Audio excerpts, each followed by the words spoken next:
Hello friends, तो आज के इस लेक्चर में हम डिस्कस करेंगे क्वाड्रेटिक इक्वेशन जो हमारे पास चैप्टर 4 है क्लास 10th के मैथ में। आज हम इसके बेसिक चीज़ों के बारे में समझ लेते हैं कि किस इक्वेशन को हम क्वाड्रेटिक इक्वेशन बोलते हैं और कैसे क्वाड्रेटिक इक्वेशन की पहचान की जाती है। तो सबसे पहले एक जर्नल इक्वेशन हम लिख लेते हैं क्वाड्रेटिक इक्वेशन। जैसे कि हमारे पास एक जर्नल इक्वेशन होती है। अगर हम जर्नल इक्वेशन की बात करें, general equation of quadratic equation, तो जर्नल इक्वेशन हमारे पास होती है A X square plus B X plus C is equal to 0। ये हमारे पास जर्नल इक्वेशन होती है। कोई भी क्वाड्रेटिक इक्वेशन लिखी जाएगी वो इसी फॉर्म में आपको मिलेगी, जिसमें A X square plus B X plus C होगा। ध्यान रखेंगे, जब भी क्वाड्रेटिक इक्वेशन की बात आएगी, क्वाड्रेटिक इक्वेशन में आपने ध्यान रखना है कि जो डिग्री है वेरिएबल की, डिग्री वेरिएबल की जो है वो कितनी होनी चाहिए, 2 होनी चाहिए। ना तो 2 से ज़्यादा होनी चाहिए, ना ही 2 से कम होनी चाहिए। तो जो जिसकी वेरिएबल की डिग्री 2 होती है उसको हम क्वाड्रेटिक इक्वेशन बोलते हैं। ये सारी चीज़ें हम पहले डिस्कस कर चुके हैं। लीनियर इक्वेशन कौन सी होती हैं, क्वाड्रेटिक इक्वेशन कौन सी होती है और क्यूबिक इक्वेशन कौन सी होती है। पर फिर भी हमने एक बार आपको फिर से दोबारा से बता दिया कि यहाँ पे जो एक्स स्क्वायर वाली वैल्यूज़ होती है, जिनके ऊपर यानी कि डिग्री 2 होती है, उनको हम क्वाड्रेटिक इक्वेशन की फॉर्म में लेके चलते हैं। ठीक है, तो ये हमारे पास जर्नल इक्वेशन होगी A X square plus B X plus C. यहाँ पे आपने एक चीज़ ध्यान रखनी है कि जो ए की वैल्यू है वो कभी भी 0 के बराबर नहीं होनी चाहिए। ए की वैल्यू 0 के बराबर नहीं होनी चाहिए। क्यों? क्योंकि अगर ए की वैल्यू 0 हो जाएगी तो ये पूरा का पूरा जो वैल्यू है ए एक्स स्क्वायर ये 0 हो जाएगा। और अगर ये 0 हो गया तो ये क्वाड्रेटिक इक्वेशन नहीं रहेगी, तो फिर ये लीनियर इक्वेशन बन जाएगी। ठीक है, तो ये कंडीशन आपने इसकी ध्यान रखनी है कि ए की जो वैल्यू है वो 0 नहीं होनी चाहिए। बाकी इन दोनों में से कुछ भी 0 हो सकता है। तो यहाँ पे लिख सकते हैं B and C can be 0। B और सी 0 हो सकते हैं।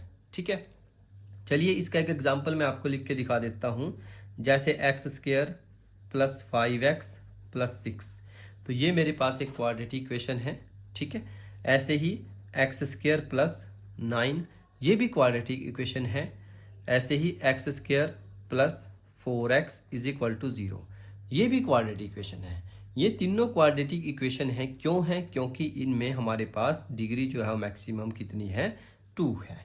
ठीक है, बाकी किसी वेरिएबल से हमें कोई मतलब नहीं है। देखिए यहाँ पे x के साथ x का कोफिशिएंट b है, b की वैल्यू 0 है या c की वैल्यू 0 है, उससे हमें कोई मतलब नहीं है।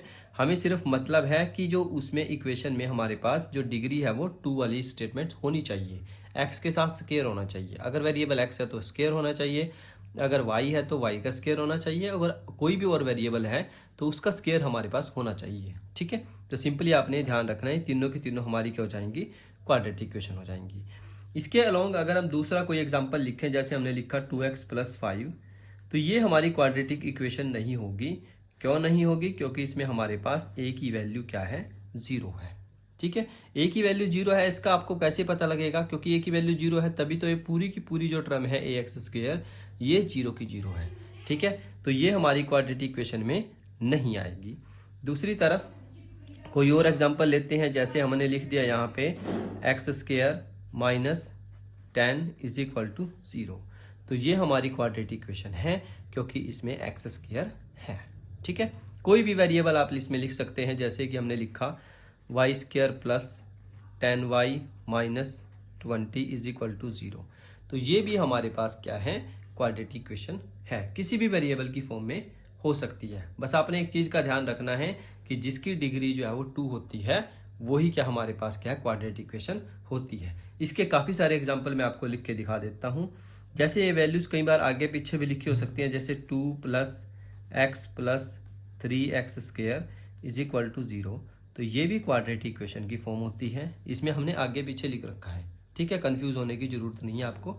सेम ऐसे ही जैसे 5 माइनस 15x स्क्वायर, तो ये भी क्वाड्रेटिक इक्वेशन की पहचान होती है। ठीक है, ऐसी और एग्जांपल लिख लेते हैं। x minus 3 plus 4x square, ये भी क्वाड्रेटिक इक्वेशन है। क्यों? क्योंकि इसमें भी हमारे पास एक्स स्क्वायर है, इसमें भी एक्स स्क्वायर की फॉर्म में है, इसमें भी एक्स स्क्वायर की फॉर्म में है। तो ये सारी की सारी हमारी क्वाड्रेटिक इक्वेशन की फॉर्म बन जाएंगी। ठीक है दोस्तों, तो आज की इस वीडियो में हमने क्या सीखा? हमने सीखा क्वाड्रेटिक इक्वेशन की जनरल फॉर्म क्या होती है और किस इक्वेशन को क्वाड्रेटिक इक्वेशन बोला जाता है। तो आपके लिए बहुत ही आसान है, ये हमारा जो है 4th चैप्टर का बिल्कुल बेसिक चीज़ थी जिसमें हमने क्वाड्रेटिक इक्वेशन के बारे में सीखा। इससे नेक्स्ट लेक्चर में हम बात करेंगे इसी से रिलेटेड कुछ क्वेश्चंस के बारे में जिनको हम सिंप्लीफाई करेंगे 4.1 एक्सरसाइज से रिलेटेड कि कौन सी इक्वेशन को हम क्वाड्रेटिक इक्वेशन बोल सकते हैं। तो बने रहिए हमारे साथ, तब तक के लिए पढ़ाई करते रहिए। All the very best.